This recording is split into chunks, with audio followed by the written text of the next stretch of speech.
அண்மை செய்தி.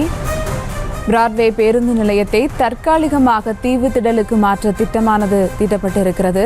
பிராட்வே பேருந்து நிலையத்தை ஜூலையில் இடமாற்றம் செய்ய முடிவு செய்யப்பட்டிருப்பதாக அண்மை செய்தியை பார்த்து வருகிறோம். பிராட்வே பேருந்து நிலையத்தை ஜூலையில் இடமாற்றம் செய்யப்படுவதாக அண்மை செய்தியை பார்த்து வருகிறோம். இது குறித்த கூடுதல் விவரங்களோடு இணைகிறார் செய்தியாளர் ராஜேஷ். வணக்கம் ராஜேஷ், விவரங்கள்.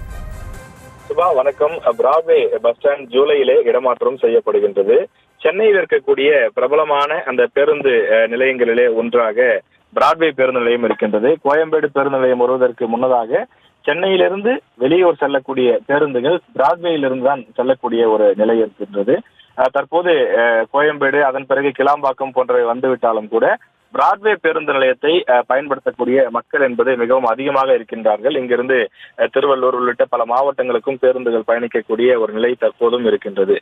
இந்த நிலையிலே அந்த பேருந்து நிலையம் நாளுக்கு நாள் ரொம்ப நெருக்கடி அதிகமாக இருக்கக்கூடிய காரணத்தினால் அந்த பேருந்தை நவீன தரத்திலே அந்த பேருந்து நிலையத்தை அதை ஏற்படுத்துவதற்கான அந்த கட்டமைப்பை உருவாக்குவதற்கான பணிகளை தமிழக அரசு செய்து வருகின்றது. எனவே அந்த வகையில் நகராட்சித்துறை செயலாளர் தலைமையிலே நடைபெற்ற கூட்டத்தில் முடிவு செய்யப்பட்டு தற்போது டெண்டர் விடப்பட்டிருக்கின்றது.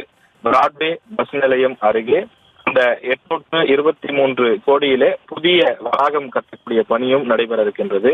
ஒரு நாளைக்கு 1 லட்சம் பயணிகள் வந்து செல்லக்கூடிய ஒரு முக்கியமான பேருந்து நிலையமாக இருக்கக்கூடிய காரணத்தால் அந்த வரக்கூடிய பயணிகள் எந்த விதமான சிரமமும் இல்லாமல் வந்து செல்வதற்கும், ஒரே நேரத்தில் 10-20 பேருந்துகள் வரக்கூடிய நிலையில் உள்ளே இருந்து பேருந்துகள் வெளியேறுவதும், பேருந்து நிலையத்திற்குள் அந்த பேருந்துகள் வருவதும் சிரமமாக இருக்கக்கூடிய நிலை இருக்கின்றது. எனவே அவற்றை சீர் செய்வதற்காக இந்த புதிய நடவடிக்கை எடுப்பதாக அதிகாரிகள் தெரிவித்திருக்கிறார்கள். பிராட்வே பேருந்து நிலையத்தை தற்காலிகமாக தீவுத்திடலுக்கு மாற்றி வரக்கூடிய இந்த ஜூலையில் இடமாற்றம் செய்ய திட்டம் என தகவல் வெளியாகி இருக்கின்றது. எனவே 3000 பேருந்துகள் அந்த நடைகள் நடைபெறக்கூடிய ஒரு முக்கியமான இடமாக இருக்கக்கூடிய காரணத்தால் அதற்கு ஏற்ப வசதிகள் செய்யப்பட உள்ளதாகவும் அதிகாரிகள் தெரிவித்துள்ளனர். விவரங்களுக்கு நன்றி ராஜேஷ்.